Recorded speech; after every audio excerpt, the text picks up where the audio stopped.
"We're not family anymore," my son said, his voice colder than the December wind that rattled the windows of the home I'd spent 30 years paying for. I remember how his words hung in the air between us, suspended like the dust particles dancing in the shaft of afternoon light, coming through my kitchen window. My kitchen, my home, the one he was now trying to take from me, claiming I was too old, too forgetful, too much of a burden to maintain it myself. When Timothy was born, I'd whispered against his perfect wrinkled forehead that I would always protect him. Now, at 68, I watched him sit across from me at the worn maple table where I'd bandaged his skinned knees and helped with science projects, his lawyer's business card placed precisely between us like a declaration of war. "Mom, this is for the best," he said, not meeting my eyes. "The house is too big for you now. Dad's been gone 5 years. You don't need all this space." But his words weren't about my needs. They were about the 3-bedroom Craftsman in Burlington, Vermont, that had quadrupled in value since James and I had purchased it as newlyweds. They were about the historic neighborhood that had suddenly become trendy, about property taxes I still managed to pay on time, despite what Timothy told his wife about my deteriorating financial management. I didn't say anything at first, just let my arthritis-gnarled fingers wrap around the teacup that had grown cold during our conversation. Outside, Mrs. Peterson walked her corgi past my hydrangeas, the same ones I'd planted when Timothy started kindergarten. She waved and I nodded back, wondering if soon she would be waving to strangers who owned my home. "It's a simple arrangement," Timothy continued, sliding a document across the table. "You sign the house over. We sell it. You move into Golden Sunset Assisted Living, and the proceeds will cover your care for years." Golden Sunset. Even the name felt like a euphemism for waiting to die. "And if I refuse?" My voice was steadier than I expected. Timothy's jaw tightened, the same expression he'd had as a teenager when I denied him something he wanted. "Then we'll have to explore other options. Legal options. Legal options," I repeated. "You mean taking your mother to court?" "I mean ensuring you're properly cared for," he replied, but his eyes flickered to the window, where the real estate values were practically visible in the air. "Diane and I have discussed this extensively. The kids need college funds. This is practical for everyone." I thought about the ultrasound picture I'd kept. Timothy at 20 weeks, curled like a comma inside me. I thought about the mortgage payments I'd made alone after James died of a heart attack at 57, working extra shifts at the hospital, though my feet screamed in protest. I thought about the night I'd signed the final payment, sitting alone at this very table, weeping with a pride no one witnessed. "Your father and I bought this house to raise a family," I said quietly. "To give you roots. And you did that, successfully. Now it's time to be practical." That's when I realized this wasn't a discussion. In Timothy's mind, it was already decided. The only variable was whether I would comply willingly or be forced through legal options. I took the document with trembling hands, not from fear, but from a fury so profound it vibrated through my bones. For 30 years, I'd put everyone else first. My husband, my son, the patients I'd cared for as a nurse. Always accommodating, understanding, sacrificing. That night, after Timothy left with my non-committal promise to think about it, I stood in my garden as darkness fell. The motion sensor light clicked on, illuminating the rose bushes James and I had planted for our 20th anniversary. I touched a bloom, soft as a baby's cheek, and something hardened inside me.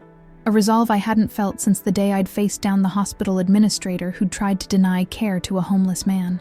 Timothy had thrown down a gauntlet today, declared that we weren't family anymore, but he'd forgotten something critical. My name, and only my name, was on the house. James had insisted on it after his first heart scare, wanting to protect me from probate. My son might not consider us family anymore, but as I walked inside and locked my door, I knew one thing with absolute certainty. This battle had just begun, and I wasn't going anywhere. My name is Eleanor Mitchell, but most people around Burlington call me Ellie. For 43 years, I was a registered nurse at Green Mountain Medical Center, retiring only when my knees could no longer handle 12-hour shifts on the pediatric floor. Those same hands that once inserted IVs into tiny veins now tend to my garden or knit blankets for the children's hospital. My life has always been about caring for others. It's in my blood. Every morning since James died, I follow the same routine. Wake at 6:30, even though there's no hospital shift waiting. Make coffee in the same percolator we got as a wedding present in 1975. Water the houseplants. Check the mail. Clean whatever needs cleaning. It's a quiet life, but it's mine. The solitude stings sometimes, especially during Sunday dinners when the house feels too large, too empty, but I've made peace with it. Or I had, until Timothy decided my independence was inconvenient. I live in the old north end of Burlington, in a neighborhood that was considered questionable when James and I bought this house. Now young professionals snap up properties here before they even hit the market. My street has transformed from working families to tech employees and university staff, with their expensive bicycles and small batch coffee habits. The corner store where I once bought Timothy Penny candy is now an artisanal cheese shop. My craftsman house, with its wide porch and original woodwork, sits on a corner lot with mature maple trees that explode into fiery color every fall. James lovingly restored every inch of this place, stripping paint from banisters on weekends, rewiring ancient electrical systems late into the night. This house contains his fingerprints as surely as if they were pressed into the plaster. Timothy grew up in these rooms. His height marks are still penciled inside the pantry door, each birthday recorded in James's careful handwriting. In the backyard stands the oak tree where we hung his first swing, now massive and spreading, providing shade for the garden beds I still tend daily.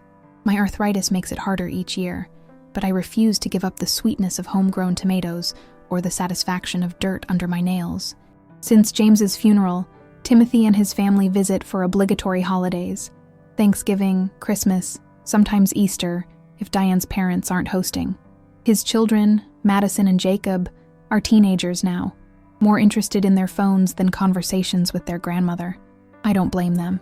Adolescence is its own country, and I'm a foreigner to them. Timothy works as a financial advisor at a firm in downtown Burlington. He married Diane 20 years ago, a capable woman with sharp edges who never quite warmed to me.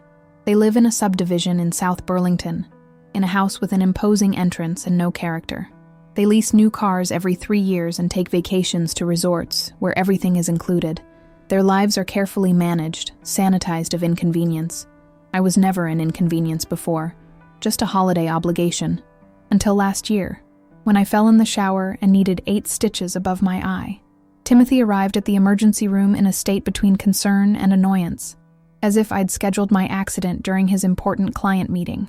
That's when the comments began. Little suggestions about how the stairs in my house were dangerous, questions about whether I was managing okay, offers to help me explore my options. I recognized it for what it was, the beginning of the end of my independence. In their eyes, I'd crossed some invisible threshold from capable mother to elderly burden. What they don't see is that I still volunteer twice weekly at the community center, that I'm treasurer of my garden club, that Dr. Abernathy says I'm healthier than most people 15 years younger. They don't see me, period. They see a problem to solve, an asset to liquidate, a responsibility to manage. After Timothy left with his ultimatum, I made myself a cup of chamomile tea and pulled out our family photo albums. There was Timothy on his 10th birthday, gap-toothed and beaming beside the bicycle James had refurbished. There we were on Lake Champlain, teaching him to fish. Pages and pages of a life built on sacrifice and love. When did I become nothing more than a signature on a deed to him? The next morning, I called my oldest friend, Margaret, who retired from the hospital's legal department 5 years before I left nursing. He said, "What?" Her voice crackled through the phone, indignation raising its pitch. "That we're not family anymore," I repeated, the words still raw in my throat. "And that if I don't sign over the house willingly, they'll pursue legal options." "Over my dead body," Margaret snapped. "And probably yours too," which is exactly what they're counting on. That afternoon, Margaret arrived with a bottle of wine and her Rolodex of contacts. We sat at my kitchen table, the same one Timothy had tried to manipulate me across, and she made calls. By evening, I had an appointment with Patricia Goldstein, an elder care attorney who, according to Margaret, eats entitled children for breakfast. That night, I slept more soundly than I had in months, lulled by the familiar creaks of my house settling around me. Timothy thought he was dealing with the compliant mother who had always put his needs first. He was about to meet a different woman entirely. The betrayal came 3 weeks later, on a Tuesday, that started like any other. I'd spent the morning consulting with Patricia Goldstein, who had assured me that Timothy had no legal ground to force me from my home. "Your competency isn't in question," she'd said firmly. "You're independent, cognitively sound, and financially stable. The house is solely in your name. Legally, he doesn't have a leg to stand on." I'd felt lighter leaving her office, the spring sun warming my face as I walked to my car. Patricia had suggested we invite Timothy to a mediation session, a neutral ground to discuss his concerns and my boundaries. I'd agreed, hopeful that with a professional present, we could reach an understanding. That's what families did, after all. They worked through difficult things together. I stopped at the market on my way home, picking up ingredients for Timothy's favorite lasagna. A peace offering, perhaps naive, but motherhood is a habit hard to break. Even when your child hurts you, you seek reconciliation. I thought about calling him that evening, extending an olive branch of dinner and conversation. That plan evaporated the moment I turned onto my street. A white sedan was parked in my driveway, unfamiliar, with a magnetic sign on the door reading, "Burlington Senior Services." On my porch stood Timothy, Diane, and a woman in a navy pantsuit clutching a clipboard. They hadn't seen me yet, and I instinctively pulled to the curb half a block away, grocery bags rustling as my hands tightened on the steering wheel. Something about their postures, Timothy's hands shoved in his pockets, Diane's arms crossed, the stranger taking notes, sent a chill through me that had nothing to do with the spring breeze. I watched as they peered through my front windows, then walked around to the side of the house, pointing and nodding, like prospectors surveying a claim. I sat frozen, heart hammering against my ribs as they disappeared from view. Minutes passed as I tried to make sense of what I was seeing. Then my phone chimed with a text message. "Timothy, at your house with Senior Services Evaluator. Where are you? Call ASAP. Senior Services Evaluator." The words blurred as tears filled my eyes. Not sad tears, but the kind that come with a rage so pure it burns. I started my car and drove past my own home, past the strangers trespassing on my property, assessing my life without my knowledge or consent. I drove until I reached Oakledge Park, where James and I used to bring Timothy for picnics. I parked facing Lake Champlain, its surface rippling in the afternoon light, and finally let myself break. When the storm passed, I called Margaret. "They're trying to declare me incompetent," I said, my voice hollow. "They brought some evaluator to my house without even telling me." Margaret's curse would have shocked the hospital board members who'd always found her so proper. "This is elder abuse, Ellie. Textbook intimidation and manipulation." She was silent for a moment, then, "Come to my house. Now. Don't go home yet." At Margaret's tidy condominium, she poured us both a stiff bourbon, while her husband, Frank, a retired police detective, made calls.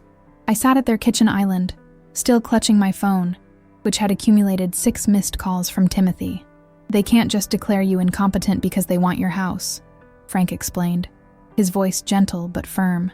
"There's a legal process involving medical and psychological evaluations, court hearings. What they're doing is trying to scare you into compliance." "But why would Timothy do this?" My voice cracked. "I'm his mother." Margaret sat beside me, her hand covering mine. "Because he doesn't see you as his mother right now, Ellie. He sees dollar signs. That house of yours is worth close to $1 million in today's market." $1 million. The number seemed absurd.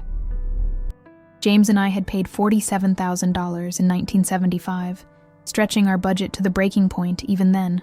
Frank's phone rang, and he stepped into the living room to take the call. When he returned, his expression was grim. "That was my contact at Burlington PD," he said. "Apparently, Timothy has reported you missing, claimed you've been showing signs of confusion and wandered off." The room tilted slightly. "Missing? I just saw him an hour ago, standing on my porch." "He's creating a paper trail," Margaret said quietly. "Police reports, senior services evaluations, building a case." Frank nodded. "They'll ping your phone location next. We need to get ahead of this." By sunset, I'd filed a police report of my own, documenting the unauthorized evaluation at my property. Patricia Goldstein had submitted an emergency filing with the court, establishing my competency and requesting a restraining order against Timothy.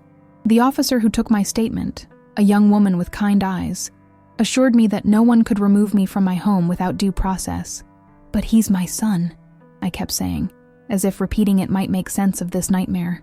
That night, I slept in Margaret's guest room, surrounded by her cheerful floral wallpaper and family photos. I stared at the ceiling, replaying a memory. Timothy at 7, crying over a broken toy. "I'll fix it, Mommy," he'd promised through tears. "I'll make it better." My phone lit up with another text. I expected Timothy's name, but instead saw an unfamiliar number. "Mrs. Mitchell, this is Diane. I'm sorry about today. Timothy is under enormous pressure. Madison's college tuition is due and we had to take a second mortgage. The house would solve everything. Please understand we only want what's best. Think about it. Do you really want to tear this family apart over property?" I read it 3 times, each word a fresh cut. The manipulative plea, the emotional blackmail, the stunning audacity of suggesting I was the one tearing the family apart. The betrayal wasn't just that they wanted my house. It was that they thought so little of me, of my life, my autonomy, my dignity, that they believed I would surrender everything I'd worked for because they had financial problems. As if a lifetime of motherhood entitled Timothy to everything I possessed, including my future. I turned off my phone and placed it on the nightstand. Tomorrow would bring lawyers and court filings, and the formal beginning of a battle I never imagined fighting. But tonight, in the darkness of Margaret's guest room, I mourned the death of what I'd thought our relationship was. My son had declared we weren't family anymore, and for the first time, I was starting to believe him. The courthouse steps were steeper than I remembered from jury duty years ago, or maybe it was the weight I carried as I climbed them. Not physical, but the leaden knowledge that I was here to fight my own child. Patricia walked beside me, her heels clicking with authority, briefcase swinging. Behind us came Margaret and Frank, my self-appointed honor guard. It had been 6 weeks since Timothy's ambush with the senior services evaluator. 6 weeks of legal filings, documented phone calls, and sleepless nights. "Remember," Patricia murmured as we reached the top, "Judge Harmon has reviewed all the documentation, your medical evaluations, your financial records, the affidavits from your friends, neighbors, and former colleagues. The burden of proof is on Timothy, not you." I nodded, but my throat had closed around any possible response. Across the courthouse plaza, I spotted Timothy and Diane, huddled with a man I assumed was their attorney. Timothy looked up, caught my eye, then quickly looked away. In that brief moment of connection, I was transported back through the decades of our shared life. I remembered the day we brought him home from the hospital, 5 days old, jaundiced, but finally stabilized. James and I had been so terrified, so in love with this tiny creature who'd fought to stay in the world. The nurses had wrapped him in a blue flannel blanket I'd made during bed rest. That same blanket was still in my cedar chest, preserved like a holy relic. When Timothy was 3, James lost his job at the manufacturing plant. For 11 months, we survived on my nursing salary alone. I picked up extra night shifts, coming home hollow-eyed to find James and Timothy camped in a blanket fort in the living room, reading picture books by flashlight. We cut every corner, growing vegetables, making clothes last, turning down the heat. But I always found money for Timothy's picture books. "Knowledge is the one thing they can't repossess," James would say. The winter Timothy was 10. A blizzard knocked out power across Burlington for 3 days. We'd huddled together in the living room, feeding the fireplace with logs from the pile James meticulously stacked every fall. I'd read The Hobbit aloud by candlelight, Timothy leaning against me, entranced by Bilbo's adventures. When the power finally returned, he'd seemed almost disappointed. When Timothy left for college, the first in either of our families to attend, I'd stood in his empty bedroom, touching the pennants and posters he'd left behind, and wept for an hour. Not from sadness, but from a fierce, consuming pride. James had wrapped his arms around me and said, "We did it, Ellie. We gave him wings." The day Timothy married Diane, I'd helped him straighten his tie in the church anteroom. "Are you happy, Tim?" I'd asked, and his smile had been so luminous it answered before his words could. At the reception, he'd pulled me onto the dance floor for the mother-son dance, whispering, "I hope I make you and Dad as happy as you've made each other." When James collapsed in our garden 5 years ago, it was Timothy I called first, my hands still covered in the dirt I'd been sifting when James clutched his chest and fell. Timothy had met me at the hospital, had stood beside me when the doctor delivered the news, had held me as my legs gave way. At the funeral, he'd spoken beautifully about his father's quiet strength, his unfailing kindness. He'd promised to carry those qualities forward. Where was that son now? The bailiff called our case, and we filed into the courtroom. Judge Harmon, a woman in her 60s with silver hair and penetrating eyes, watched as we took our places on opposite sides of the room. The physical division felt like a visual confirmation of the emotional chasm that had opened between us. "Before we begin," Judge Harmon said, "I want to be clear about what this proceeding is and is not. This is a competency hearing, not a real estate negotiation. The only question before this court is whether Mrs. Eleanor Mitchell is capable of managing her own affairs and making her own decisions." She looked pointedly at Timothy and his attorney. "The court is not interested in family disputes over property or inheritance expectations." Timothy's attorney rose, a sleek man in an expensive suit. "Your Honor, we're here out of concern for Mrs. Mitchell's well-being. My clients have witnessed concerning behaviors that suggest she may no longer be able to safely live independently." Patricia stood. "Your Honor, these alleged concerning behaviors conveniently began after my client refused to sign over her home to her son. The timing speaks volumes." Judge Harmon nodded. "I've noted that in the filings." She turned to me, her expression softening slightly. "Mrs. Mitchell, are you comfortable addressing the court?" I rose on shaking legs. "Yes, Your Honor. Can you tell me why you believe your son has initiated these proceedings?" I looked directly at Timothy, who shifted uncomfortably in his seat. "My son wants my house. When I refused to give it to him, he decided to try to have me declared incompetent so he could take control of my assets." "That's not true," Timothy interjected, his face flushing. "I'm worried about her safety. She fell last year. She forgets things. Mr. Mitchell," Judge Harmon cut in sharply, "you'll have your opportunity to speak. Please don't interrupt." I continued, finding strength as I spoke. "I worked as a registered nurse for 43 years, Your Honor. I know what cognitive decline looks like. I also know what avarice looks like, and I've seen both in my professional and personal life."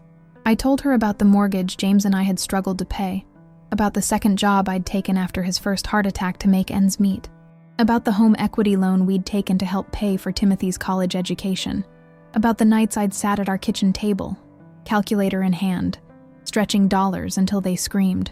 "My husband and I sacrificed everything to provide security for our family," I said, my voice steady now.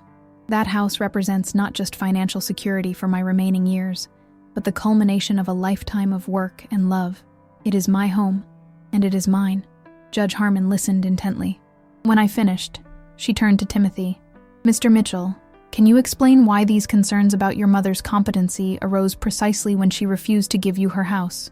Timothy looked caught off guard. That's not what happened. I've been worried about her for years." "Years?" Judge Harmon raised an eyebrow. "Yet according to her physician's affidavit, you've never once accompanied her to a medical appointment or expressed concerns to her healthcare providers." "I was trying to respect her privacy," he mumbled, "by bringing a stranger to evaluate her home without her knowledge or consent." Timothy had no answer for that. The hearing continued, with experts testifying about my cognitive health, excellent, financial management, meticulous, and independent living skills, fully intact. Timothy's case unraveled with each witness, his claims of my incapacity contradicted by evidence and testimony. When it was over, Judge Harmon didn't even leave the bench to deliberate. "Based on the overwhelming evidence presented today, I find no basis whatsoever for questioning Mrs. Mitchell's competency. This case is dismissed." She fixed Timothy with a stern gaze. "Mr. Mitchell, I strongly suggest you respect your mother's autonomy going forward. This court takes a very dim view of using competency proceedings as leverage in family property disputes."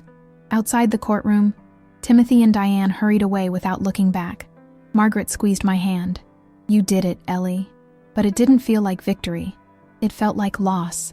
The final confirmation that the child I'd raised, the family I'd sacrificed for, had been replaced by strangers who saw me as an obstacle to their financial goals. As we descended the courthouse steps, slower than we'd climbed them, I remembered Timothy's first steps in our living room, his arms outstretched toward me, trusting I would catch him if he fell. I had always caught him, but when I fell, not physically, but into the vulnerability of aging alone, He'd seen only opportunity. Summer came to Burlington with an unusual heat wave, the kind that left sidewalks shimmering and tempers short.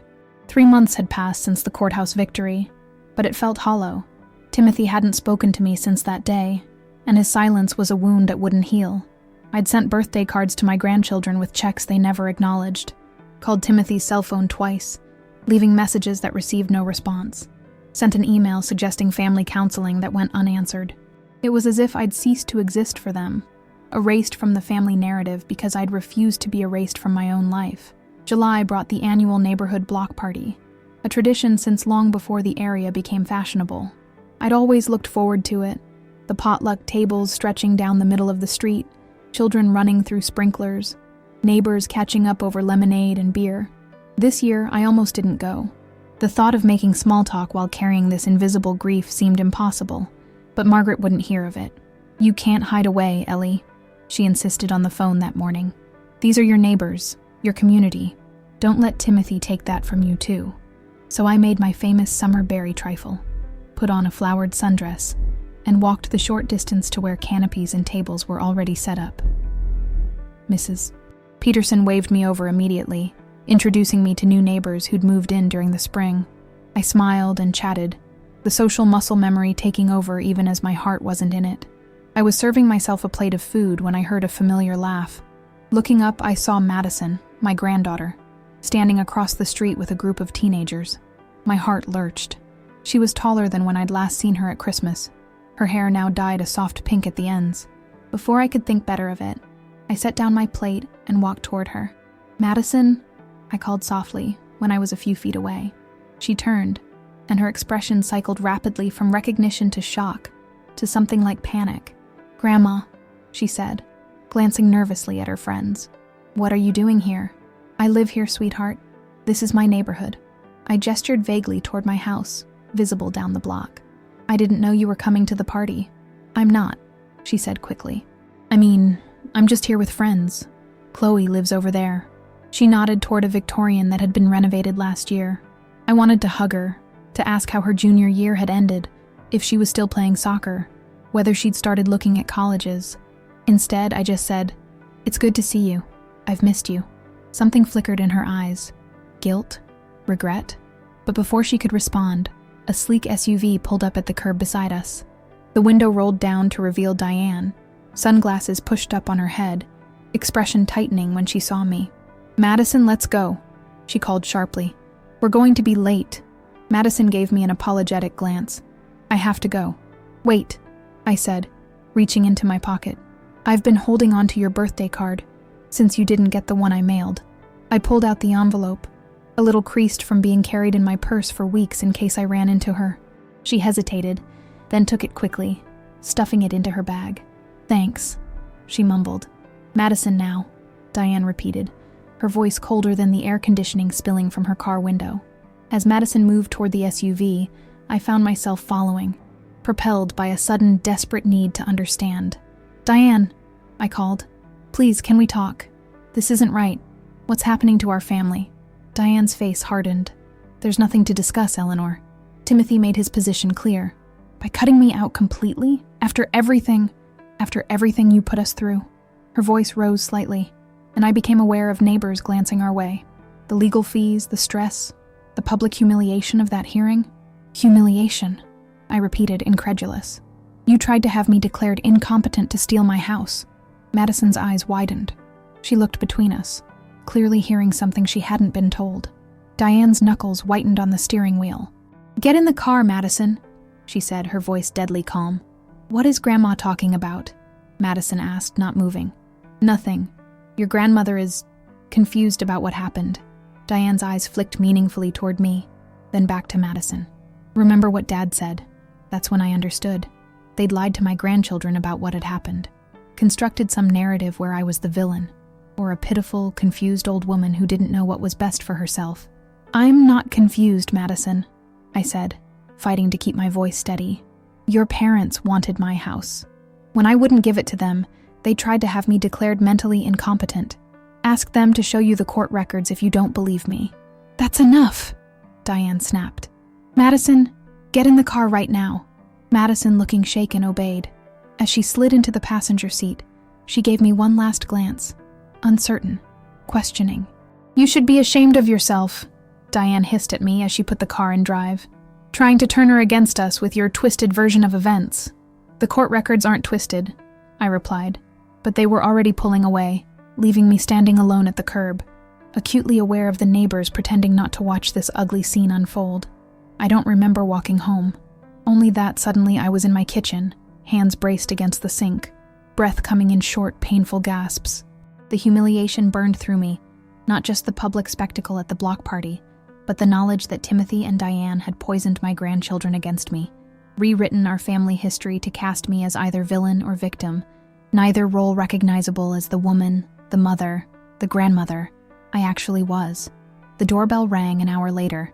When I opened it, expecting Margaret or perhaps a concerned neighbor, I found Madison standing on my porch, looking small and uncertain. "Can I come in?" she asked, her voice barely audible. I stepped aside wordlessly, heart hammering. She entered cautiously, looking around as if she'd never seen the house before, though she'd spent every Christmas of her life here until this year. "Mom thinks I'm at Chloe's," she said, moving toward the living room. She stopped at the mantel, studying the family photos I still displayed despite everything. Timothy's graduation, Madison and Jacob's school pictures, holiday gatherings from happier times. "Why are you here, sweetheart?" I finally asked. She turned to face me, and I was struck by how adult she suddenly looked. "I want to know what really happened. With you and Dad, and the house." I sank onto the sofa, suddenly exhausted. "It's complicated. I'm 17, Grandma. I can handle complicated." So I told her everything, as objectively as I could, about Timothy's ultimatum, the ambush with the senior services evaluator, the court hearing. I showed her the legal documents Patricia had prepared for me, the judge's dismissal, the medical evaluations confirming my competency. Madison listened in silence, her expression shifting from skepticism to shock to something like grief. When I finished, she stared down at her hands. "Dad said you were getting paranoid, that you accused him of trying to steal from you, and that the doctors said it was dementia, but you wouldn't accept the diagnosis." Her voice broke on the last word. The cruelty of the lie took my breath away. Not just an attempt to take my home, but to erase my mind, myself, in my grandchildren's eyes. "Why would he lie like that?" Madison whispered, tears spilling down her cheeks. I didn't have an answer that wouldn't destroy her image of her father. So instead, I crossed to the bookshelf and pulled down a photo album. "Let me show you something," I said, sitting beside her on the sofa. I opened to the first page, a faded hospital photo of Timothy as a newborn, cradled in my arms. "This is your father, 1 day old. I'd been in labor for 26 hours. I turned the page. Here he is taking his first steps. And here's his 5th birthday, when your grandfather built him that treehouse that used to be in the backyard." Page after page, I showed her the evidence of a life built on love. Timothy, learning to ride a bike, his high school graduation, his wedding day, Madison's own birth announcement. "This is who your father is to me," I said softly. "Not the man who tried to take my house, not the man who lied to you. This person." I tapped a photo of Timothy holding infant Madison at her christening, his face transcendent with joy. "This is who I know your father to be." Madison's shoulders shook with silent sobs. I hesitated, then put my arm around her, relieved when she didn't pull away. "I'm so sorry, Grandma," she choked out. "We should have called or visited or—" "Shh," I soothed. "You didn't know." We sat there as the afternoon light shifted, Madison crying for the fracture in her family while I held her, offering what comfort I could even as my own heart broke all over again. When her phone buzzed with a text from Diane asking when she'd be home, reality intruded on our fragile reconnection. "I have to go," she said reluctantly. "They'll get suspicious." At the door, she hugged me fiercely. "I'll tell Jacob the truth, and I'll find a way to visit you, I promise." I watched her walk away, hope and despair warring within me. I'd reconnected with my granddaughter, but at what cost to her? I'd given her truth, but taken her security in who her parents were. That night, I sat alone on my porch swing, listening to the distant sounds of the block party continuing without me. The evening air was heavy with humidity and the scent of grilled food. Fireflies blinked in my garden, nature's own silent celebration. My phone chimed with a text message, unknown number. I believe you. I'm sorry. M. 2 lines that broke the dam. I wept then, truly wept, for the first time since this nightmare began. Not the controlled tears I'd allowed myself in private moments, but gut-wrenching sobs that left me gasping. For the son who had betrayed me so completely, for the grandchildren caught in the middle of adult greed, for the family that had shattered like glass, sharp edges everywhere I reached. I cried until there was nothing left, until I was hollow and spent. And in that emptiness, as the fireflies continued their patient, luminous dance in my garden, something shifted within me. I was done grieving for what I'd lost. It was time to fight for what remained. The morning after Madison's visit, I woke with swollen eyes but a clear mind. For months, I'd been reacting to Timothy's demands, to legal threats, to the emotional warfare. I'd been on defense, scrambling to hold on to what was mine. But defense wasn't enough anymore. Not when they were poisoning my grandchildren with lies. I dressed with deliberate care. Linen slacks, a blue blouse James always said matched my eyes, silver earrings he'd given me for our 30th anniversary. Not the wardrobe of a confused elderly woman, but of someone reclaiming her power. First, I called Patricia Goldstein. I want copies of all the court documents, I told her. Every filing, every affidavit, every medical report. And I want to know my options for ensuring Timothy can never try this again, even if something does happen to me in the future. Patricia's tone was approving. I've been hoping you'd call. Let's set an appointment for tomorrow. Next, I called my financial advisor, Benjamin, whom I'd worked with since James died. I need to review all my accounts, I said, and I want to discuss some changes to my estate planning. After hanging up, I sat at my kitchen table with a legal pad and began making lists. Assets, documents, accounts, everything Timothy might try to access, everything I needed to protect. I worked methodically, the nurse in me approaching this emotional crisis with the same organized efficiency I'd once applied to medical emergencies. By noon, I had a plan. I spent the rest of the day implementing it. I changed passwords on all my online accounts.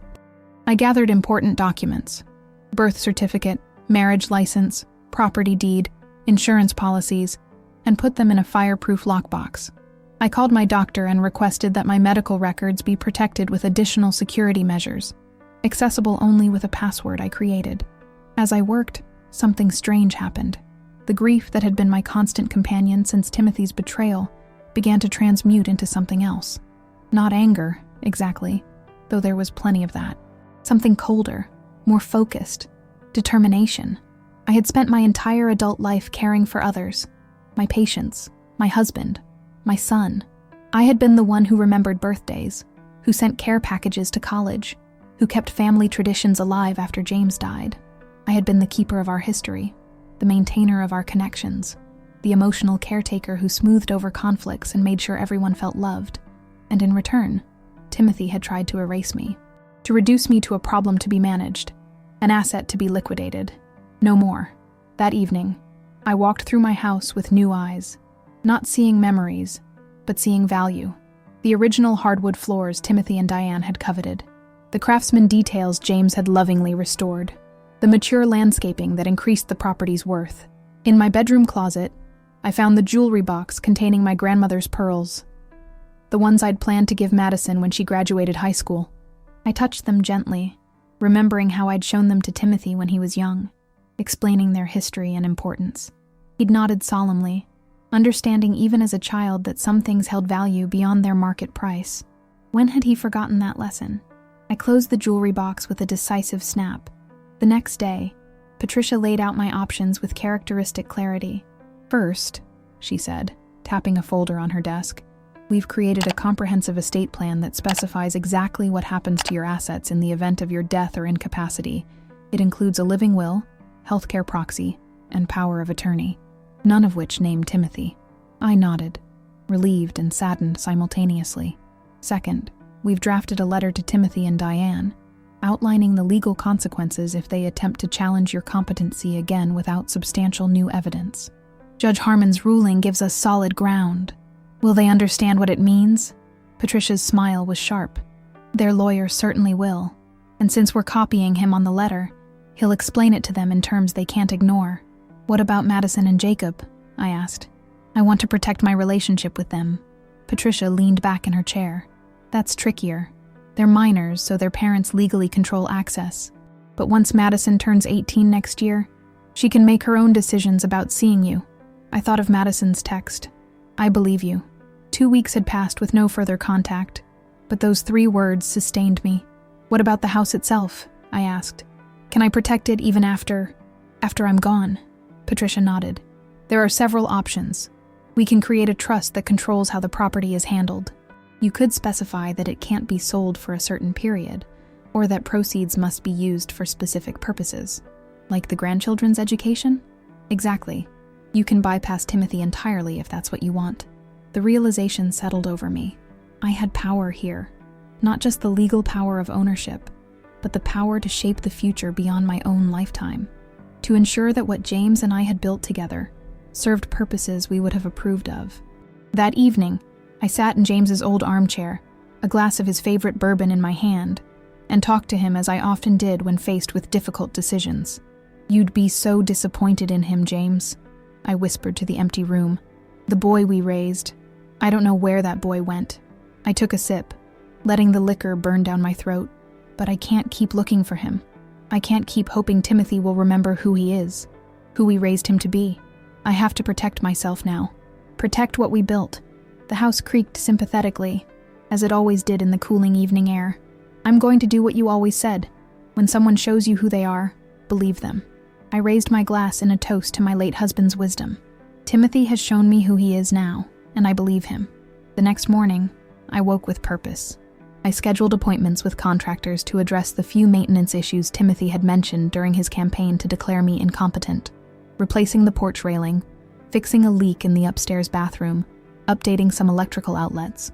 Not because he was right that I couldn't handle my home, but because taking care of my property was one more way of asserting my autonomy. I also called the community center where I volunteered and increased my hours. I joined a memoir writing class at the senior center. I made lunch dates with former nursing colleagues I hadn't seen in too long. I began, deliberately and methodically, to expand my life beyond the narrow focus of family that had defined it for decades. 3 days later, Patricia's letter was delivered to Timothy and Diane. That evening, my phone rang with his number for the first time in months. I let it go to voicemail. Timothy's message was a study in controlled rage. Mom, we need to talk about this ridiculous letter from your lawyer. I don't know what game you're playing, but involving attorneys is completely unnecessary. This is a family matter. Call me back. A family matter. After months of silence, after lying to his children about me, after trying to have me declared incompetent, now, faced with legal consequences, it was suddenly a family matter again. I deleted the message without returning the call. He called again the next day, and the next. Each message growing more frustrated, then pleading, then angry again. I saved them all but responded to none. Let him feel what it was like to be ignored, to have his attempts at communication dismissed. A week after the letter was delivered, the doorbell rang on a Sunday afternoon. I was kneeling in my garden, planting fall bulbs, when the chime echoed through the open windows. Standing, brushing dirt from my knees, I approached the front door warily. Timothy stood on my porch, hands shoved in his pockets, face tight with tension. Diane waited in their car at the curb, engine running.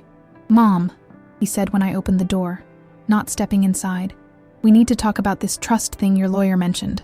No greeting, no apology, just straight to his concerns about his inheritance. I looked at my son, this stranger wearing familiar features, and felt the last tendrils of hope wither. The boy who'd once crawled into my lap after nightmares, who'd made me Mother's Day cards with uneven letters and too much glue, who'd hugged me fiercely before leaving for college. He wasn't coming back. "There's nothing to discuss, Timothy," I said calmly. "My estate planning is my business." "But," his face flushed with frustration, "you can't just cut me out. That's not fair," I finished for him. "Like trying to have your mother declared incompetent was fair. Like lying to your children about me was fair." He had the grace to look momentarily ashamed. "That got out of hand. But you were being unreasonable about the house." "The house is mine," I said simply. "Mine to live in for as long as I choose. Mine to leave to whomever I wish when I'm gone. And right now, that's not you." "Mom, please." I held up a hand, stopping him. "I need time, Timothy. Time to decide if there's anything left of our relationship worth saving. I looked past him to where Diane sat in their idling car, pretending not to watch us. You both made your choices. Now I'm making mine. I closed the door before he could respond, leaning against it as his footsteps retreated down the porch steps. Through the window, I watched him return to the car, gesturing angrily as he spoke to Diane. They pulled away from the curb with more acceleration than necessary. I returned to my garden, to the planting of bulbs that would bloom next spring. Tucking each one into the soil, I felt a strange peace settle over me. For months, I'd been mourning the loss of my son's love, the family I thought we were. But perhaps what I'd lost wasn't worth having. Conditional love, respect contingent on compliance, family ties that snapped at the first test of their strength. What I was building now was different. A life defined by my own choices, not by others' expectations or demands. Relationships based on genuine care, not obligation or opportunity. A future secured by my own actions, not left to the mercy of those who had already proven untrustworthy.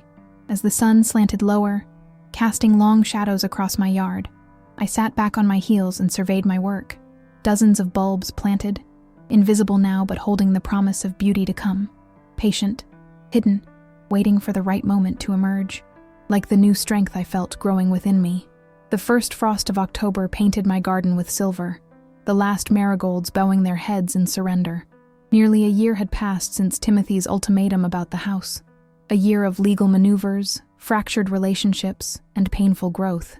I'd settled into a new normal, volunteering 3 days a week, dinner with Margaret and Frank most Sundays, weekly calls with Madison, who had turned 18 in September, and immediately established contact with me against her parents' wishes.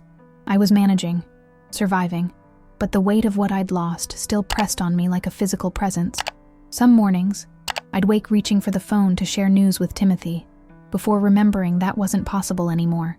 Some evenings I'd prepare too much food out of habit, forgetting I was cooking for one. That particular morning, a Tuesday, I was sorting through old paperwork in James's office, a task I'd been putting off for years. His desk remained largely as he'd left it, a time capsule of the man he was, practical, organized, sentimental in unexpected ways. The morning sun streamed through the window, illuminating dust motes that danced in the air as I opened drawers and sorted contents into keep, shred, and donate piles. In the back of the bottom drawer, behind hanging files and office supplies, my fingers found a key I didn't recognize. Old brass, heavy in my palm. I turned it over, frowning. Not a house key, not a car key. Too large for a mailbox. Attached was a small tag with faded handwriting. Box 227. A safe deposit box. One I didn't know about. I sat back in James's chair, stunned. In 39 years of marriage, we'd shared everything. Every account, every investment, every financial decision discussed over dinner or while washing dishes. We'd had one joint safe deposit box at Vermont National Bank, which I'd cleaned out after his death. Box 114. What was Box 227? And why hadn't James ever mentioned it? I found myself driving downtown an hour later, the mysterious key secure in my purse. Vermont National had been bought out by North Country Trust 5 years ago, but the building remained the same imposing stone structure where James and I had signed our mortgage papers decades earlier. The young man at the desk, barely older than Madison, looked skeptical when I presented the key.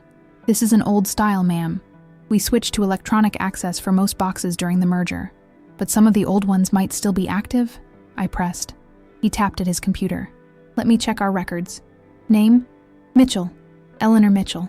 Or possibly James Mitchell, my late husband." More tapping. A frown. "I'm not seeing either name associated with a Box 227 in our current system." My heart sank. The box would have been from before the merger, from Vermont National. "Ah," he nodded, understanding. "Those records aren't all digitized. Let me check the archive." 20 minutes later, I was led into the vault by the branch manager, a woman about my age named Helen, who'd been called when the situation proved complicated. "The box was rented by a J. Mitchell," she explained as we walked, "but not under the social security number matching your husband's. It's been paid through an automatic deduction from an account that appears to be dormant, but still has sufficient funds." "I don't understand," I said, confusion mounting. "James never mentioned another account." Helen gave me a careful look. "Mrs. Mitchell, I should warn you that sometimes people discover things they weren't expecting in these situations.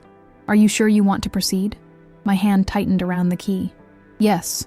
Box 227 was located near the bottom of a wall of identical metal doors. Helen used her master key first, then stepped aside for me to insert the brass key I'd found. The lock turned with a smooth click, and she tactfully retreated to give me privacy. Inside the box was a manila envelope, a small wooden box, and a sealed letter with my name written in James's familiar handwriting. My hands trembled as I lifted the letter.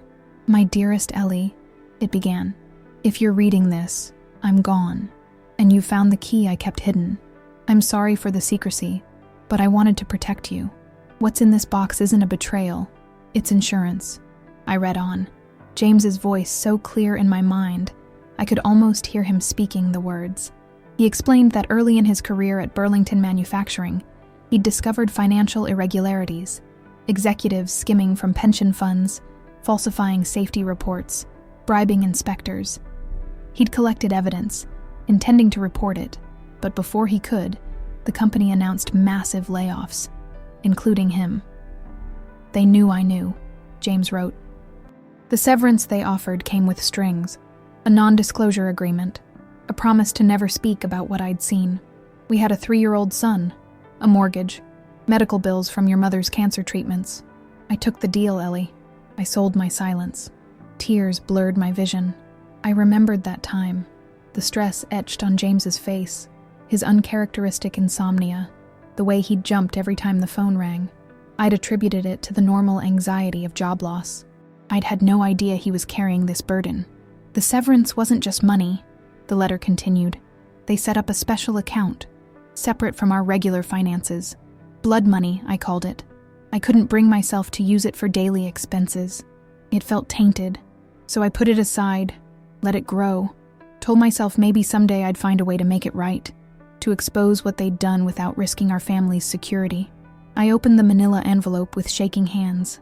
Inside were bank statements, showing an account I'd never known about, an account that had been steadily accumulating interest for decades. The balance made me gasp. Over $1.2 million. I never found the courage to come forward, James's letter acknowledged. The company was eventually sold. The executives retired wealthy. The workers whose pensions they'd raided struggled in retirement. I've carried that shame for years, but I kept the money separate, never touched it, never even told you about it. It was my burden to bear. The wooden box contained documentation, copies of the original evidence James had collected, the non-disclosure agreement, news clippings about Burlington Manufacturing's eventual collapse and acquisition by a conglomerate, a paper trail of corporate corruption and one man's silent witness.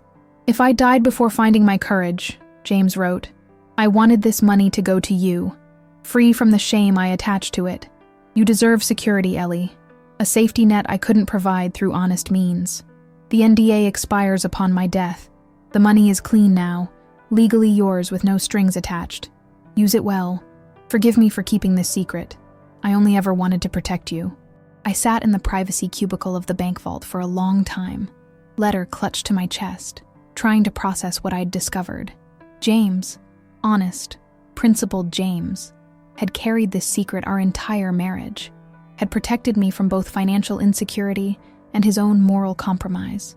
And now, just when I needed it most, when my own son had tried to take everything from me, James had provided a safety net from beyond the grave. The irony wasn't lost on me. Timothy had tried to force me into assisted living to get his hands on a house worth perhaps $800,000. Meanwhile, hidden away in this bank vault all along was an account worth far more, one he knew nothing about. I gathered the contents of the safe deposit box and found Helen waiting discreetly nearby. "I'd like to access this account," I said, showing her the statements, "and transfer it to my name." Within a week, the money was mine. Legally, cleanly, with all the proper documentation and tax implications addressed. I didn't tell anyone. Not Margaret, not Patricia, certainly not Timothy. It was my security now, my secret power. I spent hours with financial advisors, restructuring my estate plan. The house would still go to Madison and Jacob eventually, held in trust until they were 25. But now I could do so much more. College funds for them that their parents couldn't touch. Charitable donations to causes James and I had cared about. a nursing scholarship at UVM in our names. And for myself, freedom, the certainty that I could afford any care I might need in the future, on my terms. The ability to stay in my home with in-home assistance if necessary. The power to make choices without financial constraint. I thought often of James in the weeks following my discovery, of the burden he'd carried, the compromise that had haunted him. I wished I could tell him I understood, that his desire to protect his family didn't diminish his fundamental goodness in my eyes, that everyone makes difficult choices when backed into corners. One afternoon in early November, I visited his grave at Lakeview Cemetery. The maple trees had dropped their leaves, which crunched beneath my feet as I approached the simple granite marker. I laid a bouquet of late dahlias from our garden against the stone. "I found it, James," I said quietly. "Your insurance policy, your protection, still working even now." A gust of wind scattered leaves around me, and I pulled my coat tighter. "I understand why you kept it secret, and I'm not angry. I just wish," my voice caught, "I wish you hadn't carried that alone all those years." I stood in silence, remembering the man who had loved me enough to compromise his own principles to keep me safe, who had protected me even in death. "I'm going to use it well," I promised. "Not just for security, but for good. I think you'd approve of what I'm planning." On my way home, I drove past Timothy and Diane's house in South Burlington. Their expensive cars sat in the driveway of their expensive home, symbols of the success they'd pursued so single-mindedly, they'd been willing to sacrifice family bonds to increase their wealth marginally. I felt no bitterness in that moment, only a strange calm. They had shown me who they were, and now, with James's final gift, I had the power to determine exactly what role they would, or wouldn't, play in my remaining years. That evening, I called Madison and invited her to Sunday dinner.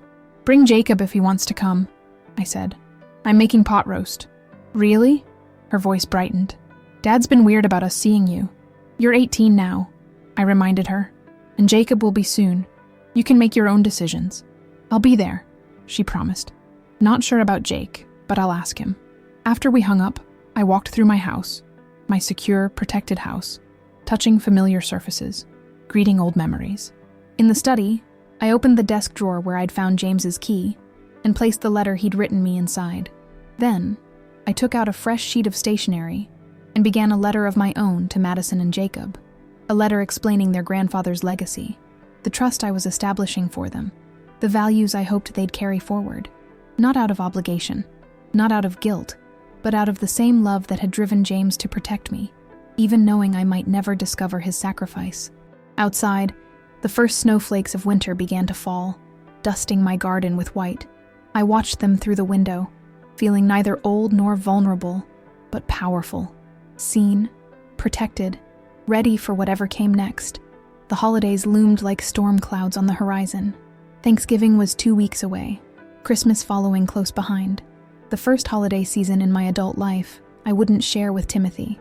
Madison had been coming to Sunday dinners regularly since turning 18, occasionally bringing Jacob when their parents were out. Those evenings were precious islands of normalcy in the strange new geography of our fractured family. "What are you doing for Thanksgiving?" Madison asked one Sunday in mid-November, helping me wash dishes after dinner. Her hands were so like Timothy's at that age, long-fingered, deft, never still.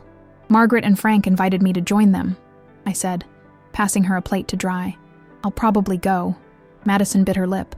"Mom's planning this huge dinner. Grandparents, aunts, uncles, the whole thing. But you're not on the list." I kept my face neutral, though the exclusion stung. "That's to be expected, sweetheart. It's not right," she said fiercely, the dish towel twisting in her hands. "You should be there. Your family." I touched her arm gently. "Sometimes being family is more complicated than sharing DNA. Your parents have made their choices, and I've made mine. But it's so stupid." Her voice caught. "Over a house. It was never really about the house," I said quietly. "It was about respect, about seeing me as a person with autonomy, rather than a problem to solve or an asset to manage." Madison was silent for a moment. Then, "I want to spend part of Thanksgiving with you, and Christmas too, even if it makes them mad." I pulled her into a hug, soap suds and all. "I'd love that, but I don't want to put you in the middle of this conflict." "I'm already in the middle," she said against my shoulder. "At least this way I get pumpkin pie with my favorite grandmother." I laughed, releasing her. "I'm your only grandmother. Still my favorite, she grinned, the tension broken. After she left that evening, I sat in my quiet house thinking about the holidays ahead. For decades, I'd been the one who maintained our family traditions, cooking Timothy's favorite foods, decorating the tree with the ornaments he'd made in elementary school, creating the magic that made celebrations meaningful. Now, I needed to create new traditions, new meaning. The next morning, I called Patricia Goldstein. "I want to update my will again," I told her. "And I have some ideas about trusts I'd like to establish.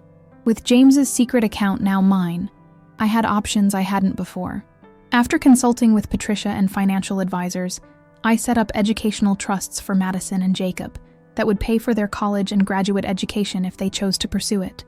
The trusts were structured so that Timothy and Diane had no control over the funds, a direct relationship between grandmother and grandchildren. I also established a nursing scholarship at UVM in James's name and made a substantial donation to the Green Mountain Medical Center's pediatric wing, where I'd spent most of my career. Acting on my own financial power, without needing anyone's permission or approval, was intoxicating after months of defending my autonomy. The Wednesday before Thanksgiving, I was preparing a pumpkin pie to take to Margaret's when my doorbell rang. I wiped my hands on a dish towel and went to answer it, expecting perhaps a delivery or a neighbor. Timothy stood on my porch, looking uncomfortable. He'd lost weight since I'd seen him last. New lines etched around his mouth. "Mom," he said, not quite meeting my eyes. "Can I come in, just for a minute?" I hesitated, then stepped aside. He entered cautiously, as if expecting traps. The kitchen was warm and fragrant with baking spices, cinnamon, nutmeg, cloves, the sense of every Thanksgiving he'd ever known. "You're baking," he said, an obvious observation that revealed his nervousness. "For dinner at Margaret's tomorrow," I replied, returning to the counter to roll out pie crust. Timothy stood awkwardly in the doorway. "That's partly why I'm here. About tomorrow. Madison told us she wants to stop by here before coming to our dinner. And you've come to tell me not to allow it?" I kept my tone neutral, though my hands pressed the rolling pin with more force than necessary. "No," he said quickly. "That's not..." He sighed, running a hand through his hair in a gesture so like his father's it made my heart twist. "I wanted to tell you it's okay, that we're okay with it." I set down the rolling pin and faced him directly. "Why the change of heart, Timothy?" He looked away, studying the faded wallpaper James and I had chosen 30 years ago. "Madison showed me the trust documents, the college fund you set up for her and Jacob." "Ah, so that was it. Not reconciliation, but investigation. Those trusts are between me and my grandchildren," I said evenly. "They're not negotiable or revocable." "I know. That's not why..." Timothy broke off, struggling. "I just wanted to understand where the money came from. It's significant. More than you thought I had," I finished for him. "More than the house is worth?" He had the grace to look ashamed. "I'm not here about money. I swear it." "Then why are you here, Timothy?" He met my eyes finally. "To apologize. Or try to. What I did, what we did, it was wrong. Inexcusable. I convinced myself it was for your own good, that we were protecting you from yourself." He looked down at his hands. "But really, we were just being selfish and cruel." I let his words hang in the air between us, neither accepting nor rejecting them yet. "What changed?" "Madison, partly. She's been vocal about her disappointment in us. In me." His voice roughened. "And seeing those trust documents made me realize you've been planning for their future all along, that you never needed my protection." "I never did," I agreed softly. "And then last week one of my clients, he's about your age, he fell at home, broke his hip. His kids immediately started talking about selling his house, moving him to a facility, just like we tried with you." Timothy swallowed hard. Listening to them, hearing my own arguments coming from someone else, I suddenly saw how it sounded, how it must have felt to you. I returned to my pie crust, needing the familiar motion of my hands to steady myself. It felt like betrayal, like everything I'd done, everything I was, had been reduced to the value of this house. Timothy winced. "I'm sorry, Mom. Truly. I know that doesn't fix anything, but I needed to say it. To your face, not through lawyers or Madison." I nodded, accepting the apology without yet offering forgiveness. "And Diane? Does she share this change of heart?" A flicker of discomfort crossed his face. "She's coming around," This hasn't been a good year for us. The second mortgage, Madison's college expenses, some investments that didn't pan out. He straightened, as if catching himself making excuses. But that's our problem, not yours. We never should have tried to make it yours. I slid the pie crust into a waiting pan, crimping the edges with practiced fingers. Thank you for the apology, Timothy. I appreciate it. So, about tomorrow? Madison said she'd be here around 2? Yes. I told her I'd have pie ready. He hesitated. Could Jacob and I come with her? Just for a little while, before we all head to our place for dinner? The request caught me off guard. I'd prepared myself for continued estrangement, for a cold war that might last years, not for this tentative olive branch. What about Diane? She's still setting up when we'd come. Her parents arrive at 4. The unspoken message. Diane wasn't ready for reconciliation. I considered refusing, making him earn back trust over months or years, making him feel the pain he'd caused me. But what would that accomplish, except to extend the breach, to risk what fragile connection I'd rebuilt with my grandchildren? Yes, I said finally. You can come with Madison. Relief washed over his face. Thank you. As he turned to leave, I called after him. Timothy, this doesn't fix everything. You understand that? He nodded soberly. I know, but it's a start. After he left, I finished my pie, hands moving on autopilot while my mind raced. I wasn't naive enough to believe one apology erased a year of legal battles and emotional warfare, but it was, as he'd said, a start. That evening, I called Patricia again. I need another change to my estate planning, I told her. A contingency clause. What did you have in mind? She asked. If certain conditions are met, genuine reconciliation, demonstrated respect for my autonomy, I want the option to revise the trust structure, to include Timothy again, under specific circumstances. Patricia was quiet for a moment. You're considering forgiveness. I'm considering the possibility of forgiveness, I corrected. That's not the same as forgetting.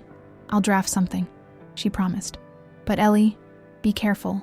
Protect yourself first. Always, I assured her. That's what James would have wanted. The next day, Thanksgiving, I woke early and continued my preparations. Not just the pie I'd promised Madison, but Timothy's favorite cranberry orange relish, the sweet potato casserole with pecan topping that Jacob loved. Not a full dinner, but contributions to wherever they might be eating. Peace offerings that spoke the language my family understood. Food prepared with love. As I worked, I thought about James's secret account, the insurance policy that had given me options I hadn't had before. The financial security that allowed me to extend an olive branch from a position of strength, not desperation. I thought about my revised estate plan, with its careful balance of generosity and boundaries. The educational trusts for my grandchildren that Timothy couldn't touch. The nursing scholarship that would help future caregivers long after I was gone. The provisions for my own potential care needs that ensured I would never be dependent on Timothy's idea of what was best for me. And I thought about the contingency clause Patricia was drafting, the door left slightly ajar for true reconciliation, if Timothy proved worthy of trust again. At 1 o'clock, I changed into a cornflower blue dress James had always loved, applied light makeup, and fixed my silver hair in a style more elegant than my usual practical bun. Not for Timothy's approval, but as armor for myself. Reminding everyone, including me, that I was not a helpless old woman to be managed, but Eleanor Mitchell, nurse, widow, homeowner, matriarch. I set the dining room table with my good china, the set Timothy had grown up eating holiday meals from. I placed candles in the centerpiece, though it was only afternoon. I put on soft music, turned up the heat to counter the November chill, and waited. At 2 precisely, the doorbell rang. I smoothed my dress, took a steadying breath, and went to welcome whatever version of family was waiting on the other side. Not with desperation or weakness, but with the quiet strength James had left me, with boundaries firm as oak roots and hope delicate as spring bulbs, with forgiveness possible but not guaranteed, on my own terms, in my own house, with my name, and only my name, on the deed. Thanksgiving marked the beginning of a tentative thaw, but not a complete reconciliation. Timothy visited occasionally, always calling first, always careful to respect boundaries that hadn't needed stating in the past. Jacob, emboldened by Madison's example, began stopping by after school sometimes, hungry for the cookies I kept stocked and the unconditional love teenagers secretly crave. Diane remained distant, sending polite but impersonal regards through Timothy when he visited.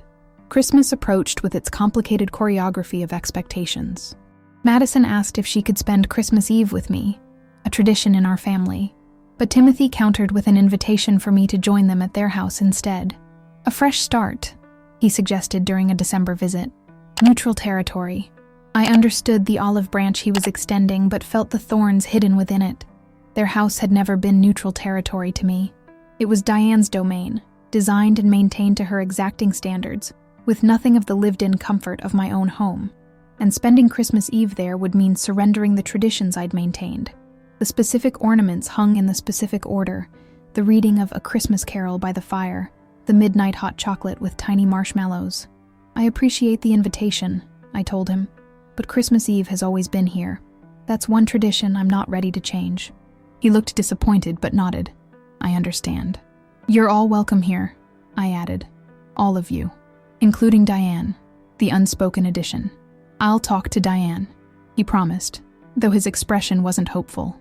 The week before Christmas, I was volunteering at the community center's holiday food drive when a familiar voice called my name. I turned from the canned goods I was sorting to find Diane standing awkwardly by the donation table, designer purse clutched like a shield. Diane, I managed, genuinely startled. This is a surprise. She glanced around at the bustling volunteers, the decorated hall, the mountains of donated food. I didn't know you volunteered here. Every Tuesday and Thursday for the past 15 years, I replied, the subtle dig impossible to resist. 15 years she'd been my daughter-in-law, and she hadn't known this basic fact about my life. She flushed slightly. Timothy mentioned the food drive. I thought I'd donate some things. She gestured to several bags of groceries on the table. That's very generous, I said, meaning it. The bags were filled with high-quality items, organic, name brand, the kind of groceries she bought for her own family. An uncomfortable silence stretched between us. Would you like some coffee? I offered finally. My shift ends in 10 minutes. She hesitated, then nodded. That would be nice. We settled in the community center's small cafeteria, mugs of mediocre coffee before us, the awkwardness palpable. Timothy said you're having Christmas Eve at your house, she began. Yes, as always. She stirred her coffee needlessly. He wants us to come. All of us. You're all welcome, I repeated my earlier invitation. Diane set down her spoon with deliberate precision. Before I agree to that, I need to ask you something. The college funds for Madison and Jacob. She met my eyes directly. Where did that money come from? The bluntness of the question took me aback. That's a rather personal inquiry. It's a lot of money, Eleanor. More than a nurse's pension should allow. More than that house is worth, even in today's market. I sipped my coffee, buying time to consider my response. My finances are private, Diane, but I assure you everything is legal and properly documented. That's not what I'm asking. Her knuckles whitened around her mug. Timothy thinks you may have been hiding assets all along, that maybe you weren't as financially vulnerable as we thought. So that was it. Not concern for the legality of the funds, but resentment that I might have had resources they didn't know about. Resources that, had they known, might have been targets during their campaign to take my house. Is that what this is about? I asked quietly. You're upset that I had money you didn't know about? Money you couldn't try to control? That's not fair, she protested, but her eyes slid away from mine. No, I agreed. It isn't fair. None of this has been fair. Not your attempt to have me declared incompetent. Not the lies you told my grandchildren. Not this interrogation about my finances when you should be apologizing for trying to take my home. The cafeteria suddenly felt very quiet, though volunteers and visitors continued their activities around us. Diane's face had paled, her composure cracking slightly. We never meant— Yes, you did, I interrupted, my voice low but firm. You meant exactly what you did. You saw my house as an asset to liquidate, and me as an obstacle to be removed. You may have dressed it up as concern for my welfare, but we both know the truth. She stared at me, eyes wide. I realized she'd never seen this side of me before. The nurse who could stand up to arrogant doctors, the woman who had worked 2 jobs to pay off a mortgage, the mother who had protected her child from every hardship she could. She'd only seen the accommodating mother-in-law who remembered birthdays and never criticized her parenting. "I'm not your enemy, Diane," I continued more gently. "I never have been, but I won't be your victim either. Not anymore." She swallowed hard. "The money is none of your business," I finished firmly. "The educational trusts for Madison and Jacob are irrevocable. They can't be touched by you, by Timothy, or even by me at this point. They're for my grandchildren's future, period. And the rest?" She pressed, unable to let it go. "There must be more." I set down my mug with deliberate calm. "My financial affairs are in order. My will and estate plan are updated. My future care needs are provided for, should they arise. Beyond that, you don't need to know details." Her face flushed again, this time with what looked like embarrassment. "Timothy said I shouldn't ask, that it wasn't my place. He was right." She looked down at her barely touched coffee. "We're not bad people, Eleanor. We got caught up. The second mortgage, Madison's tuition, Jacob's special program, it all piled up, and the house, your house, seemed like an easy solution. There are no easy solutions in family dynamics," I said. "Only honest ones and dishonest ones. You chose the latter." She didn't deny it. After a moment, she asked, "So where does this leave us? With Christmas Eve?" I considered the woman across from me. Not quite repentant, not quite hostile. Somewhere in between, struggling with her own complicated emotions about a situation she'd helped create, but couldn't control the outcome of. "You are my grandchildren's mother," I said finally. "Timothy's wife. That makes you family, whether we like each other or not. You're welcome in my home for Christmas Eve, but only if you can come with respect. For me, for my home, for the boundaries I've established." She nodded slowly. "And, after that, where do we go from there? That depends on all of us," I said truthfully. "Trust, once broken, takes time to rebuild, but I'm willing to try if you are." It wasn't forgiveness exactly, more like a ceasefire, a tentative first step toward whatever our family might become in the aftermath of betrayal. Diane left soon after, her designer purse still clutched tightly, her composure restored but something thoughtful in her eyes that hadn't been there before. I finished my coffee alone, thinking about the conversation and what it revealed. Timothy might be working toward genuine remorse, but Diane remained fixated on the money, on what they'd missed by miscalculating so badly. Christmas Eve arrived with a light snow that dusted Burlington like powdered sugar, transforming the ordinary into something magical. I spent the morning baking and decorating, setting out the special plates we'd always used, arranging presents under the tree. James's absence felt particularly acute during holidays, but I spoke to him throughout the day as I worked, an ongoing conversation that comforted me. "They're coming tonight," I told his photograph on the mantel as I adjusted greenery. "All of them. I'm not sure if it's a true reconciliation or just a holiday truce, but it's something." At 6 o'clock, headlights swept across my front window. I smoothed my festive red sweater, touched the silver snowflake necklace James had given me on our last Christmas together, and went to open the door before they could ring the bell. They stood huddled on the porch, Timothy, Diane, Madison, and Jacob, like carolers uncertain of their welcome. Timothy held a bouquet of Christmas lilies, Diane a bottle of wine, Madison clutched a small wrapped package, and Jacob shifted awkwardly, hands in his pockets. "Merry Christmas," I said, stepping aside to welcome them in. They entered one by one, stomping snow from their boots, unwinding scarves, shedding coats. The house embraced them with warmth and familiar scents: gingerbread, pine, cinnamon. The tree lights twinkled in the corner, reflected in the window glass, creating the illusion of infinite stars. "It looks the same," Timothy said softly, gazing around. "Exactly the same." "Some traditions are worth preserving," I replied. Diane handed me the wine, an expensive label, I noted, with a stiff smile. "Thank you for having us." "Thank you for coming," I countered, matching her formality. Madison broke the tension by throwing her arms around me. "The tree is perfect! Did you put up all the old ornaments? Even the ugly papier-mâché snowman I made in 2nd grade?" I laughed, returning her hug. "Of course, front and center where it belongs." Jacob approached more cautiously, hands still in his pockets. "Hey, Grandma. Smells good in here. Dinner's almost ready," I told him. "I made your favorite stuffing." His face brightened. "With the sausage and apples? Would it be your favorite otherwise?" The evening progressed with careful politeness, giving way gradually to something almost like normalcy.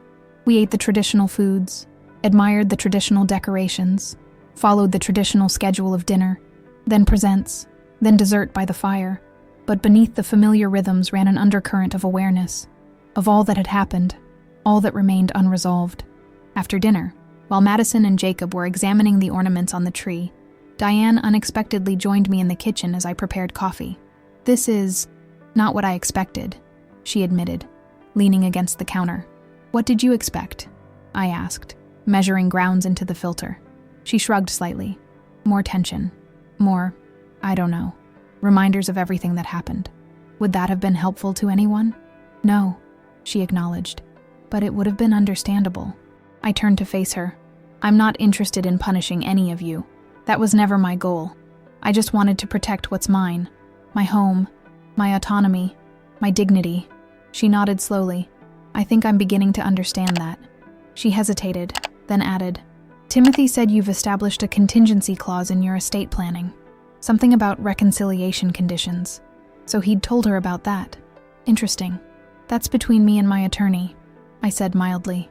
"Of course." She straightened, smoothing her cashmere sweater. "I just wanted to say, I hope we can meet those conditions, whatever they are." It wasn't quite an apology, but it was the closest I was likely to get from Diane. I accepted it with a nod. Later, as we gathered around the fire for the traditional reading of A Christmas Carol, I looked at the faces illuminated by the dancing flames. Timothy, tension eased from his features for the first time in months. Diane, posture still perfect, but something softer in her expression. Madison and Jacob, young and unburdened by the full weight of adult complications, yet old enough to sense the importance of this fragile piece. Timothy caught my gaze across the room and mouthed silently, "Thank you." I nodded acknowledgement, neither accepting nor rejecting the gratitude. This evening wasn't a happily ever after. It was a beginning, a possible path forward. The broken pieces of our family gathering, not yet mended, but no longer scattered beyond reach. As Timothy began reading Dickens's familiar words, I touched the snowflake necklace at my throat and thought of James, of the secret protection he'd left me that had changed everything, giving me not just financial security, but the power to extend forgiveness from a position of strength rather than necessity. "I'll use it well," I'd promised at his grave. Tonight felt like keeping that promise, not by surrendering or forgetting, but by creating space for healing while maintaining the boundaries that protected me. Outside, snow continued to fall, covering Burlington in a clean, white blanket. Tomorrow would bring its own challenges, its own negotiations of this new family dynamic. But tonight, in my home, with my name on the deed and my rules respected, I allowed myself to hope that the worst was behind us, not because I needed them, but because I chose to include them. On my terms, with my eyes open. The judge had been right after all. My name was on the house, and that had made all the difference. Spring came to Burlington in fits and starts, as it always did in Vermont. April brought warm days followed by sudden freezes, teasing blossoms from trees only to threaten them with frost. My garden responded cautiously, crocuses venturing up first, testing the conditions before the tulips and daffodils committed to the season's change. I understood their hesitation. After the winter thaw with my family, I too was proceeding with caution, watching for signs of lasting change versus temporary adaptation. The month since Christmas had been a careful dance of reconciliation. Timothy called regularly, visited weekly. We discussed neutral topics initially: the weather, local news, Madison's college applications, Jacob's baseball team. Gradually, we added layers of greater meaning: Timothy's work stresses, my volunteer activities, books we'd both enjoyed. The broken trust between us wasn't explicitly mentioned, but it sat in the room with us during each conversation, a presence we acknowledged through our careful navigation around it. Diane remained more distant, but made efforts in her own way. Birthday cards arrived promptly. Occasional invitations to dinner at their home were extended. When we did meet, she was unfailingly polite, if not warm. I accepted these offerings for what they were: Not natural inclination, but conscious choice to rebuild connection she'd been willing to sever a year ago.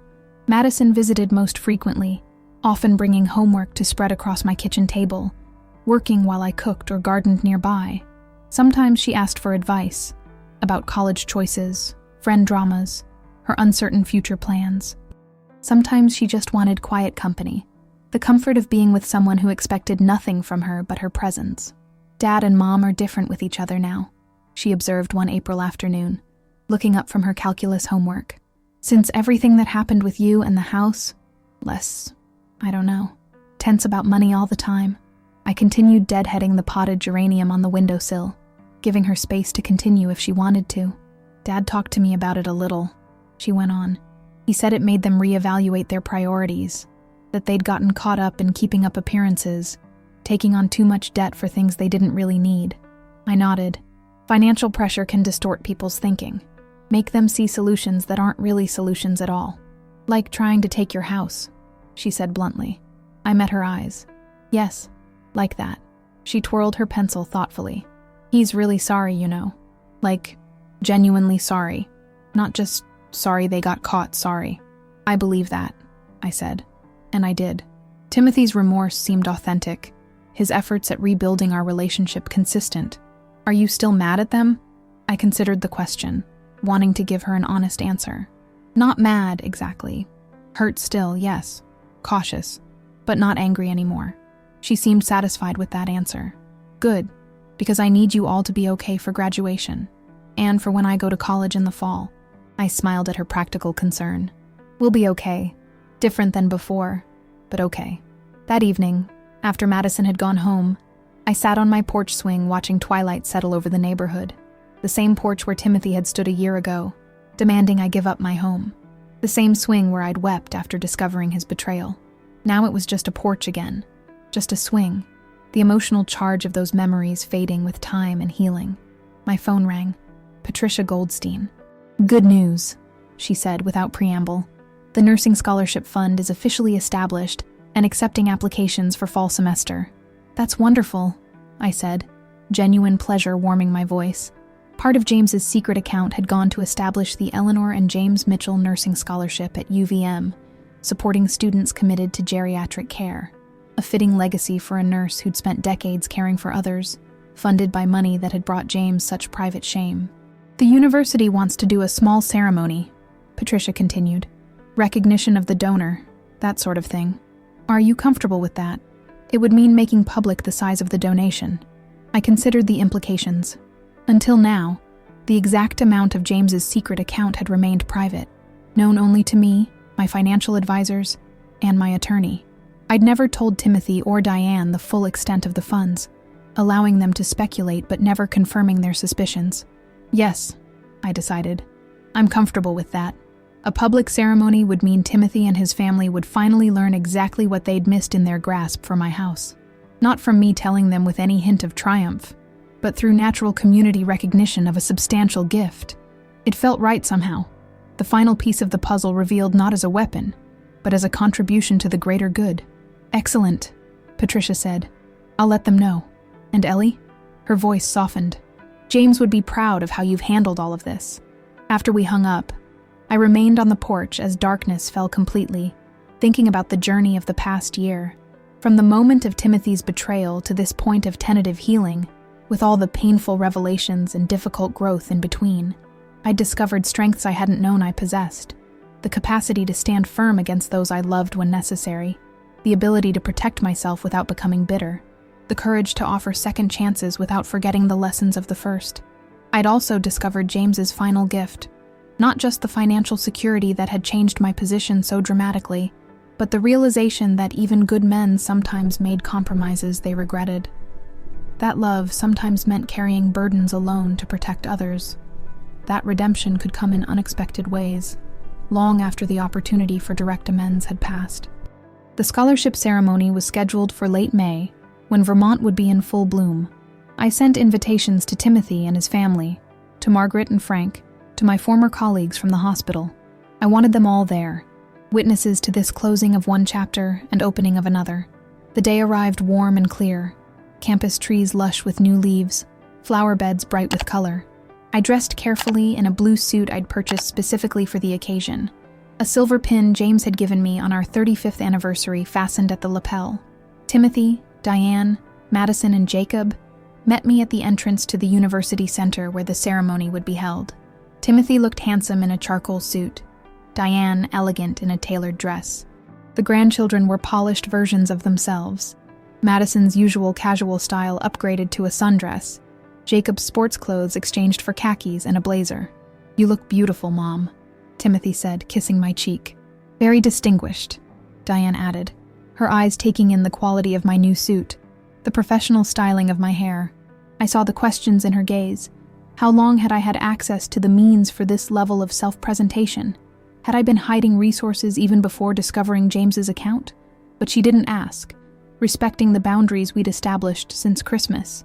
Inside, university officials greeted us warmly.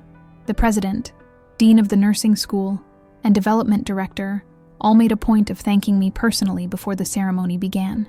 I watched Timothy's expression shift as he absorbed their level of deference, the scale of what was about to be announced becoming clear to him. When we were seated in the front row, Madison leaned over to whisper, "I'm so proud of you, Grandma. This is amazing." The ceremony itself was brief, but meaningful. The university president spoke about the impact of private giving on educational opportunities. The dean of nursing outlined the specific focus of the new scholarship, supporting future geriatric care specialists, a critical need in an aging population. And then I was invited to the podium. I hadn't planned to speak at length, but standing there, looking out at the faces of my family, my friends, and the nursing faculty who would select future scholarship recipients, words came naturally. "My husband James and I believed in the power of education to transform lives," I began. "We worked hard to provide that opportunity for our son, and I've had the privilege of watching my grandchildren prepare for their own educational journeys." I smiled at Madison and Jacob in the front row. As a nurse for 43 years, I experienced firsthand how proper training and compassionate care can make all the difference in patients' lives, particularly our elderly, who deserve dignity and respect in their vulnerable years. I paused, my gaze finding Timothy's. Recent personal experiences have only deepened my commitment to ensuring elderly individuals maintain their autonomy and are treated with the respect they've earned through a lifetime of contributions. A flicker of understanding passed across his face. He knew exactly what personal experiences I was referencing, but there was no accusation in my tone, just simple truth. This scholarship, funded with $1 million, will support nursing students who share that commitment to dignified elder care. It honors my late husband James, whose wisdom and foresight made this gift possible, and who taught me that true security comes not just from financial resources, but from knowing your own strength. The amount, spoken aloud for the first time in public, caused a ripple through the audience. I saw Diane's eyes widen, her composure momentarily shaken. Timothy's face registered shock, then a complex mix of emotions I couldn't fully decipher. Madison and Jacob exchanged glances, clearly connecting dots about their educational trusts, about the battle over my house that now seemed even more pointless in context. The university president returned to the podium, officially announcing the establishment of the fund, unveiling a plaque that would hang in the nursing school building. There was polite applause, photographs, handshakes. Through it all, I maintained my composure, accepting congratulations with quiet pride. Afterward, at the reception, Timothy found me alone near the refreshment table. $1 million, he said quietly. I had no idea. No, I agreed. You didn't. How long have you known about it? I found James's safety deposit box key about 6 months after you tried to take my house. He winced at the direct reference. The timing. Yes, I said simply. The timing. Timothy was silent for a long moment, processing the irony. All their efforts to force me from my home for its monetary value, when all along there had been much greater financial resources they knew nothing about. If we had known, I cut him off gently but firmly. If you had known, you might have targeted that money instead of my house, but it wouldn't have changed the fundamental problem, your willingness to override my autonomy for your financial gain. He flushed but didn't argue. You're right, he said finally, and I'm sorry, I know I've said it before, but I need to keep saying it. I'm so sorry, Mom. I touched his arm lightly. I know you are. And I did. The past months had shown consistent effort on his part to rebuild what he'd broken. Not perfect, not complete, but genuine. Diane approached, her social smile firmly in place, though strain showed around her eyes. Congratulations, Eleanor. It's an impressive gift. Thank you, I said simply. She glanced between Timothy and me, sensing the serious tone of our interrupted conversation. Should I give you two a moment? No, I said, including her deliberately. This concerns all of us. Our family moving forward. Timothy looked at me questioningly. Mom, I've been thinking about the future, I said. About what I want for myself, for us, for Madison and Jacob, about legacies and second chances. They waited, attentive. The scholarship was phase 1 of my plans for James's fund. The educational trusts for the grandchildren were phase 2. I met their eyes directly. Phase 3 involves you. Diane stiffened slightly, wariness entering her expression. Timothy just looked confused. I've asked Patricia to revise the contingency clause in my will, I continued. The house will still go to Madison and Jacob eventually, as I've always planned, but I've set aside funds, substantial funds, in a trust that includes both of you. Their shock was palpable. Why? Diane asked, her composure slipping. After everything we did? Because your family, I said simply. Flawed, human, capable of terrible mistakes, but also capable of growth, of change, of genuine remorse. I looked at Timothy, whose eyes had filled with tears. I've seen that change in you this past year. It doesn't erase what happened, but it matters. I don't know what to say, he managed. There are conditions, I added, my voice gentle but firm. The trust only activates if certain requirements are met. Continued respect for my autonomy, demonstrated commitment to our family relationships, regular involvement in my life not motivated by financial interests. Of course, Timothy said quickly. Those aren't even conditions, they're just what we should be doing anyway. Diane nodded, for once in complete agreement with her husband.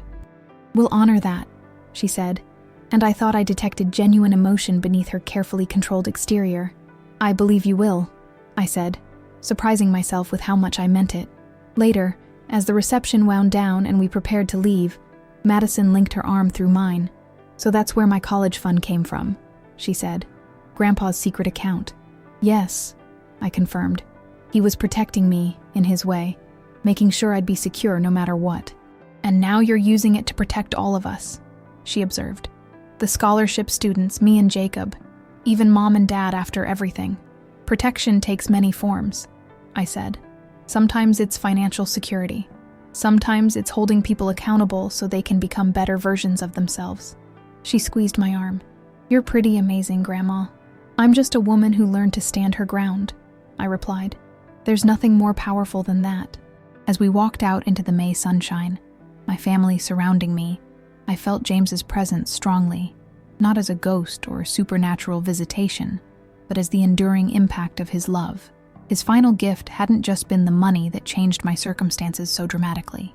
It had been the opportunity to discover my own strength, to define the final chapters of my life on my own terms.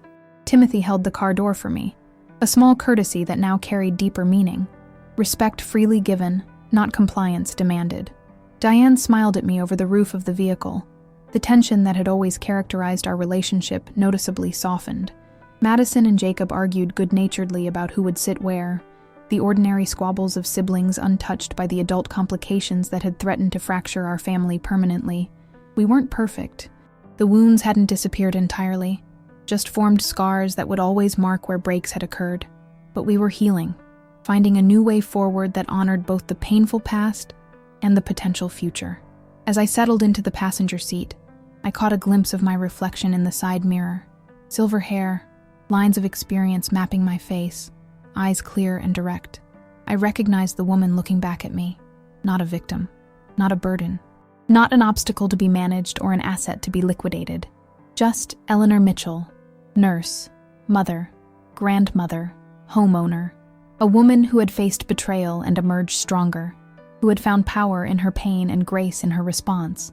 My name was on the house deed, but more importantly, my name was on my life, my choices, my boundaries, my forgiveness, my legacy, and no one could ever take that from me.